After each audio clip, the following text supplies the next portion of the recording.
آج ہم ایک ایسی شخصیت کی کہانی میں گہرائی تک جائیں گے جن کا نام اسلامی تاریخ میں ہر جگہ نظر آتا ہے، لیکن جن کی شخصیت ایک پہیلی کی طرح ہے، ابو سعید الخدری۔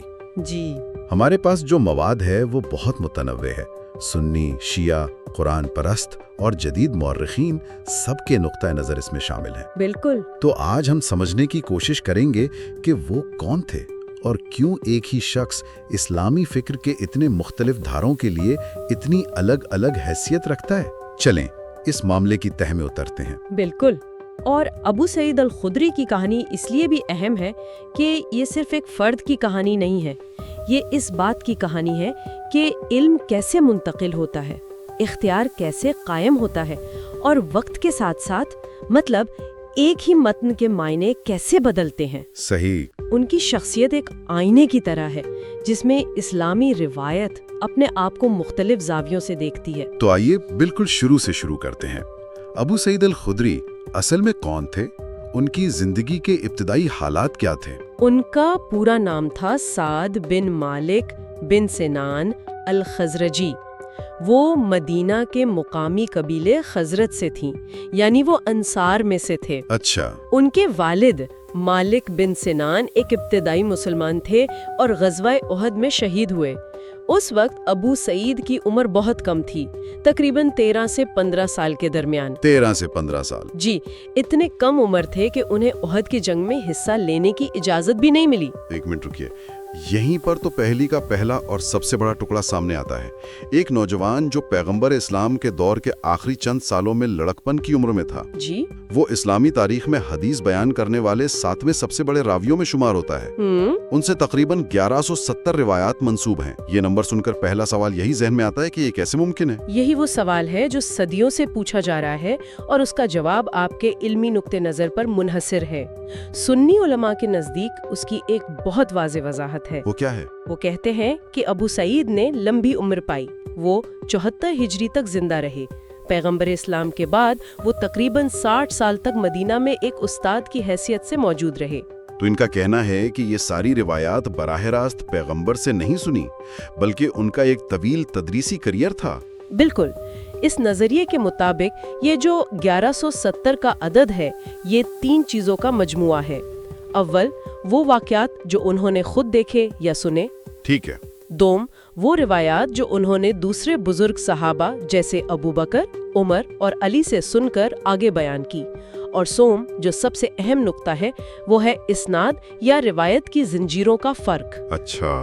مطلب ایک ہی واقعہ اگر ان کے 10 شاگردوں نے آگے بیان کیا اور پھر ان کے آگے شاگردوں نے، تو محدثین کی کتابوں میں وہ 10 الگ الگ روایات کے طور پر درج ہو سکتا ہے، حالانکہ اصل واقعہ ایک ہی ہے۔ یہ بات سمجھ میں آتی ہے، لیکن ایک تنقیدی مورخ یہ سوال نہیں اٹھائے گا کہ طویل تدریسی کیریئر اور تکرار جیسی وضاحتیں بعد میں اس بڑی تعداد کو منطقی ثابت کرنے کے لیے تیار کی گئیں؟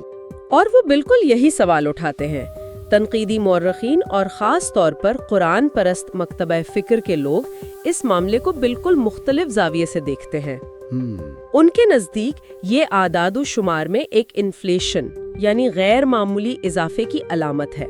ان کا موقف ہے کہ دوسری اور تیسری صدی ہجری میں جب اسلامی قانون اور فقہ کی تدوین ہو رہی تھی، تو مختلف قانونی اور مذہبی نظریات کو مستند بنانے کے لیے انہیں کسی مشہور صحابی کے نام سے منسوب کر دیا جاتا تھا، اور ابو سعید الخدری جو مدینہ میں ایک طویل عرصے تک ایک قابل احترام شخصیت رہے، اس کے لیے ایک بہترین انتخاب تھے۔ تو ایک طرف یہ نظریہ ہے کہ وہ علم کے ایک اہم مرکز تھے، اور دوسری طرف یہ کہ ان کا نام ایک برانڈ کے طور پر استعمال کیا گیا تاکہ بعد کے خیالات کو سند عطا کی جا سکے۔ یہ تو ان کی میراث پر 2 بالکل متضاد نظریات ہیں، اور یہی تضاد ان کی شخصیت کو اتنا دلچسپ بناتا ہے۔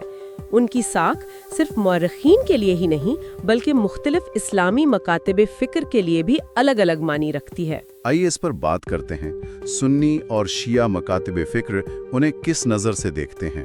سنی مکتبہ فکر میں انہیں ثقہ کا درجہ حاصل ہے، اور یہ کوئی معمولی بات نہیں۔ حدیث کی دنیا میں ثقہ ہونا کسی سائنسدان کے لیے نوبل انعام جیتنے جیسا ہے۔ اچھا۔ یہ کردار، حافظہ اور دیانتداری کی سرووچ سند ہے۔ ان کی روایات بخاری اور مسلم جیسی سب سے مستند کتابوں کی بنیاد ہیں۔ وہ حدیث کے نظام کا ایک ستون ہے۔ اور شیعہ نقطۂ نظر اس سے کتنا مختلف ہے؟ شیعہ مکتب فکر میں بھی ان کا احترام کیا جاتا ہے، لیکن ایک خاص وجہ سے۔ وہ حضرت علی کے حامی تھے اور تاریخی روایات کے مطابق جنگ صفین میں ان کے ساتھ لڑے تھے۔ صحیح۔ اس وفاداری کی وجہ سے وہ شیعہ حلقوں میں قابل احترام ہیں، تاہم وہ ان کی تمام روایات کو قبول نہیں کرتی۔ یہاں ایک انتخابی قبولیت کا عمل نظر آتا ہے۔ یہ انتخابی قبولیت کیوں؟ کیا وہ ان کی دیانتداری پر شک کرتے ہیں؟ نہیں، الزام براہ راست ان کی ذات پر نہیں ہے۔ یہاں سیاسی فلٹرنگ کا نظریہ سامنے آتا ہے۔ سیاسی فلٹرنگ؟ جی، شیعہ علماء کا موقف یہ نہیں ہے کہ ابو سعید نے غلط بیانی کی، بلکہ یہ کہ حدیث جمع کرنے والے سنی مؤلفین جو اکثر اموی اور عباسی ادوار میں کام کر رہے تھے، ان پر سیاسی دباؤ تھا۔ اس دباؤ کی وجہ سے انہوں نے ممکنہ طور پر ابو سعید کی وہ روایات نظر انداز کر دیں یا اپنی کتابوں میں شامل نہیں کی جن میں اہل بیت کی فضیلت بہت واضح طور پر بیان کی گئی ہو یا جو اس وقت کی حکومت پر تنقید کرتی ہوں۔ اچھا، تو اگر میں آپ کی بات صحیح سمجھ رہا ہوں، شیعہ نقطہ نظر یہ نہیں کہ سنی علماء نے جان بوجھ کر جھوٹی روایات گھڑیں، بلکہ یہ کہ اموی اور عباسی دور کے سیاسی دباؤ کی وجہ سے انہوں نے ایسی صحیح روایات کو فلٹر آؤٹ کر دیا جو ان کے حکمرانوں کو پسند نہیں تھیں۔ بالکل، یہ ایجاد کا الزام نہیں بلکہ انتخاب اور نظر انداز کرنے کا ہے۔ اسی لیے وہ کہتے ہیں کہ ہم ابو سعید کی وہی روایات قبول کریں گے جو ہمارے اپنے ائمہ کے ذریعے ہم تک پہنچی ہیں، نہ کہ وہ جو مخالف سیاسی ماحول میں مرتب کی گئی کتابوں میں ہیں۔ یہ ایک بہت اہم اور باریک فرق ہے۔ تو یہ صرف علمی اختلاف نہیں، یہ تاریخ، سیاست اور اختیار کی جنگ ہے جو حدیث کے متن میں لڑی جا رہی ہے صدیوں سے۔ جی بالکل۔ یہ سوچنا ہی حیران کن ہے، لیکن یہاں سے بات واقعی پیچیدہ اور حساس ہو جاتی ہے، کیونکہ ان سے منسوب کچھ روایات آج کے دور میں سب سے زیادہ زیر بحث ہیں۔ جی، اور یہ وہ حصہ ہے جہاں تاریخی بحث جدید اخلاقیات سے ٹکراتی ہے۔ ہم انہیں 3 بڑے موضوعات میں تقسیم کر سکتے ہیں: خواتین، غلامی اور خود حدیث کی نوعیت۔ آئیے پہلے موضوع سے شروع کرتے ہیں۔ ایک بہت مشہور حدیث جو ابو سعید سے منسوب ہے وہ عورتوں کی عقل اور دین میں کمی کے بارے میں ہے۔ اس معاملے کو کیسے دیکھا جاتا ہے؟ دیکھیں، اس پر آج 2 بالکل مخالف کیمپ موجود ہیں۔ پہلا روایتی یا معذرتی نقطۂ نظر ہے۔ اس کے حامی کہتے ہیں کہ اس حدیث کو اس کے لفظی معنی میں نہیں لینا چاہیے۔ اچھا، ان کے مطابق یہاں کمی کا تعلق وجودی یا فطری کمتری سے نہیں بلکہ بہت مخصوص قانونی اور تکنیکی معاملات سے ہے۔ وہ تکنیکی معاملات کیا ہیں؟ وہ کہتے ہیں کہ عقل میں کمی کا اشارہ قرآن کی اس آیت کی طرف ہے جہاں مالی معاملات میں 2 عورتوں کی گواہی کو ایک مرد کے برابر قرار دیا گیا ہے۔ یہ ایک قانونی ضابطہ ہے، ذہانت پر تبصرہ نہیں۔ ٹھیک ہے۔ اور دین میں کمی کا تعلق اس بات سے ہے کہ حیض کے ایام میں خواتین کو نماز اور روزہ رکھنے کی اجازت نہیں، جو کہ ایک فطری حیاتیاتی عمل کی وجہ سے ہے۔ تو یہ ایک وجودی بیان نہیں بلکہ مخصوص احکامات کا حوالہ ہے۔ لیکن حدیث کے الفاظ تو بہت سیدھے اور سخت ہیں۔ کیا یہ جدید دور کی تشریحات اس متن پر زبردستی مسلط نہیں کی جا رہی تاکہ اسے قابل قبول بنایا جا سکے؟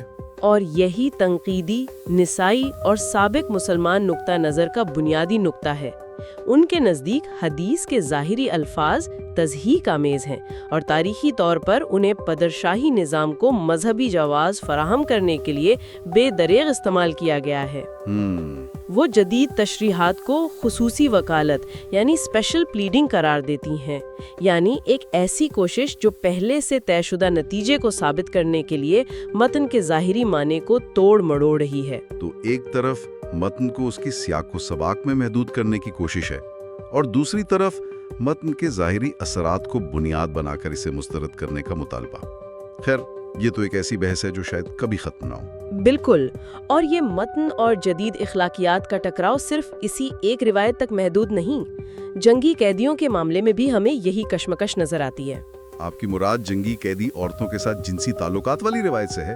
جی، ابو سعید الخدری سے ایک مشہور حدیث صحیح بخاری اور مسلم دونوں میں ملتی ہے، جس میں وہ بیان کرتے ہیں کہ غزوہ بنی مستلق کے بعد مسلمانوں کو کچھ جنگی قیدی عورتیں ملیں اور صحابہ نے ان کے ساتھ عزل کا عمل کیا۔ اس پر بھی آج شدید بحث ہوتی ہے۔ اس پر دفاعی موقف کیا ہے؟ دفاع کرنے والے اسے تاریخی تناظر میں پیش کرتے ہیں۔ ان کا کہنا ہے کہ 7ویں صدی کی دنیا میں جنگی قیدیوں کو غلام بنانا اور ان کے ساتھ جنسی تعلقات قائم کرنا ایک عالمی رواج تھا۔ صحیح۔ یہ رومی، پارسی اور دیگر تمام سلطنتوں میں ہوتا تھا۔ اسلامی قانون نے اس بے لگام رواج کو ختم تو نہیں کیا، لیکن اسے ضابطے میں لایا۔ مثلاً استبارہ رحم کی شرط عائد کی اور ساتھ ہی غلاموں کو آزاد کرنے کی شدید حوصلہ افزائی کی۔ لیکن رضامندی کا کیا؟ آج کے انسانی حقوق کے معیار سے تو یہ سیدھا سیدھا جنسی استحصال ہے۔ کیا تاریخی تناظر اس کی اخلاقی جوازیت کے لیے کافی ہے؟ یہی جدید اخلاقی تنقید کا مرکزی نقطہ ہے۔ اس نقطہ نظر کے مطابق ایک قیدی جس کی جان اور آزادی آپ کے ہاتھ میں ہو، وہ آزادانہ رضامندی نہیں دے سکتا۔ لہٰذا یہ عمل آج کے معیار سے ناقابل قبول ہے۔ تو جدید مسلم مفکرین اس کا کیا جواب دیتے ہیں؟ ان کا جواب یہ ہے کہ یہ احکام غلامی کے ادارے کو مستقل کرنے کے لیے نہیں تھے، بلکہ یہ اس وقت کی حقیقت کو تسلیم کرتے ہوئے اسے بدتدریج ختم کرنے کی طرف ایک عبوری مرحلہ تھے۔ ان کا کہنا ہے کہ اسلام کا حتمی مقصد غلامی کا خاتمہ تھا اور ان احکام کو اسی سمت میں ایک قدم کے طور پر دیکھنا چاہیے۔ اور اب آخری اور شاید سب سے بڑا علمی معمہ، ایک ایسا شخص جس کا پورا ورثہ حدیث کی روایت پر مبنی ہے، اسی سے یہ روایت بھی منسوب ہے کہ پیغمبر اسلام نے حدیث لکھنے سے منع کیا تھا۔ یہ تو اپنے ہی پاؤں پر کلہاڑی مارنے والی بات لگتی ہے۔ یہ واقعی ایک گہرا تضاد ہے اور اسلامی علمی تاریخ کی سب سے بڑی بحثوں میں سے ایک ہے۔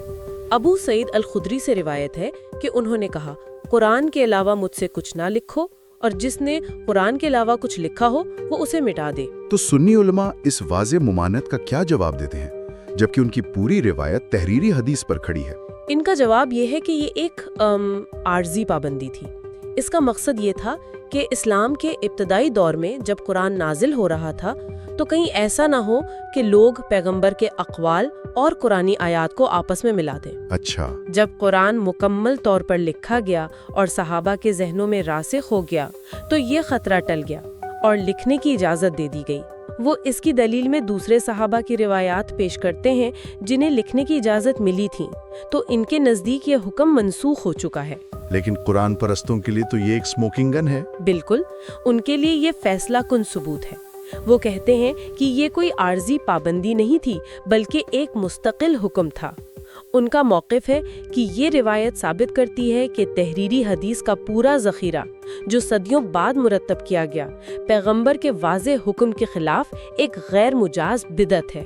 یعنی ایک روایت خود حدیث کے پورے نظام کی بنیاد پر سوالیہ نشان لگا دیتی ہے۔ جی، اور یہ ایک ایسا نقطہ ہے جو روایتی اسلام کے پورے ڈھانچے کو چیلنج کرتا ہے۔ تو ان سب باتوں کا کیا مطلب نکلتا ہے؟ ہمارے سامنے ایک ایسی شخصیت ہے جو سنی روایت میں علم کا مینار ہے، شیعہ روایت میں ایک قابل احترام حامی ہے، اور تنقیدی مورخین کے لیے ایک تاریخی معمہ۔ وہ ایک ہی وقت میں سب کچھ ہیں۔ خلاصہ یہ ہے کہ ابو سعید الخدری کو سمجھنا دراصل اسلامی فکر کی پیچیدگیوں کو سمجھنا ہے۔ وہ صرف ایک تاریخی شخص نہیں بلکہ ان تمام بڑی بحثوں کا مرکز ہیں جنہوں نے صدیوں سے اسلامی فکر کو تشکیل دیا ہے۔